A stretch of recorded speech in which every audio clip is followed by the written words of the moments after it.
Ngayon sa video na 'to, ituturo ko sa inyo kung paano mag-increase yung performance natin at least 20%. Papakita ko muna sa inyo yung device ko, which is low-end device. Punta tayo ng about phone. Ayan, makikita nyo. Ang RAM ko ay 4. Yung ROM ko naman ay 64. Ayan. Punta muna tayo sa dev check. Tingnan nyo yung frequency ko, pabago-bago. Dapat stable lang yan sa 2000.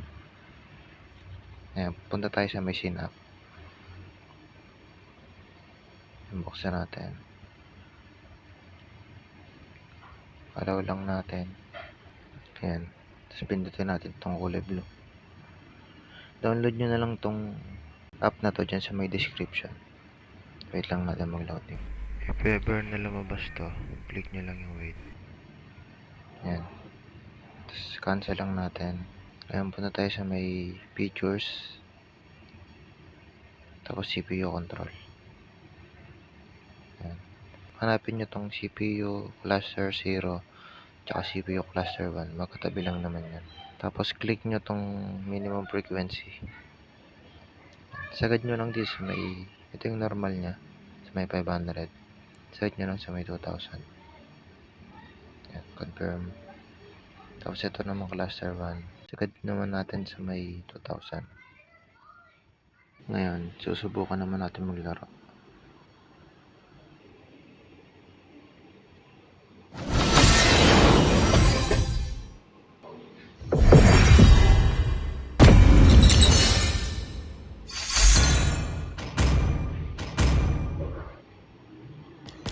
Your team is banning.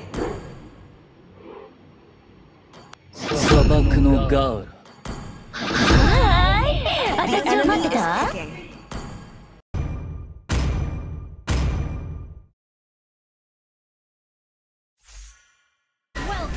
Ayan, kung mapapansin nyo dito, halos walang dali sa spawn point. Nakasagad lahat ng graphics ko. Check din natin sa Clash kung meron tayong makikitang FPS drop. そんなこと言わないでがっかりしちゃうでしょ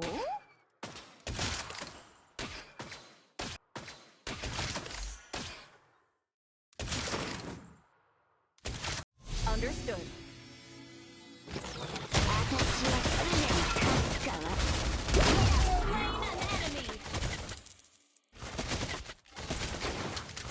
でがっかりしちゃうでしょ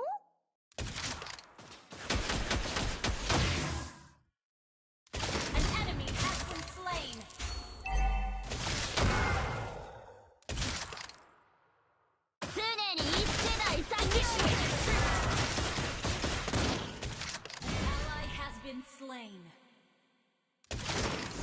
この子たちの名前はレナー、ニビル、ウェスカー、ベネットよ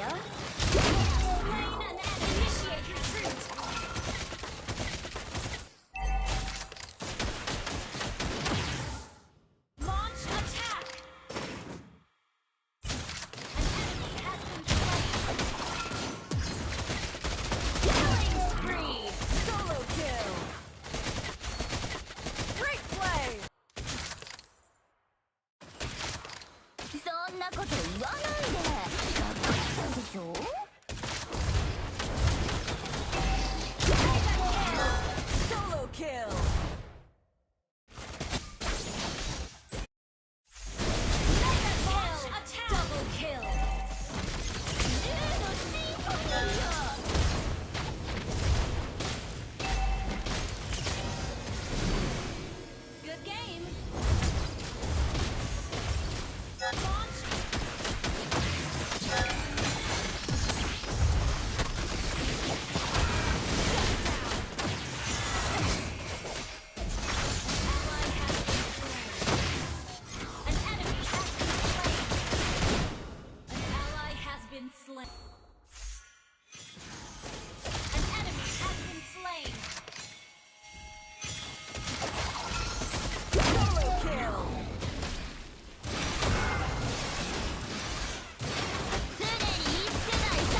damage. That was amazing.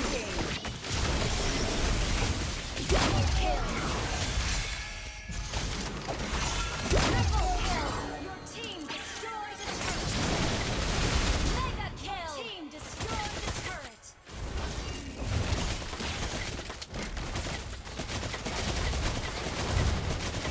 You destroyed the turret.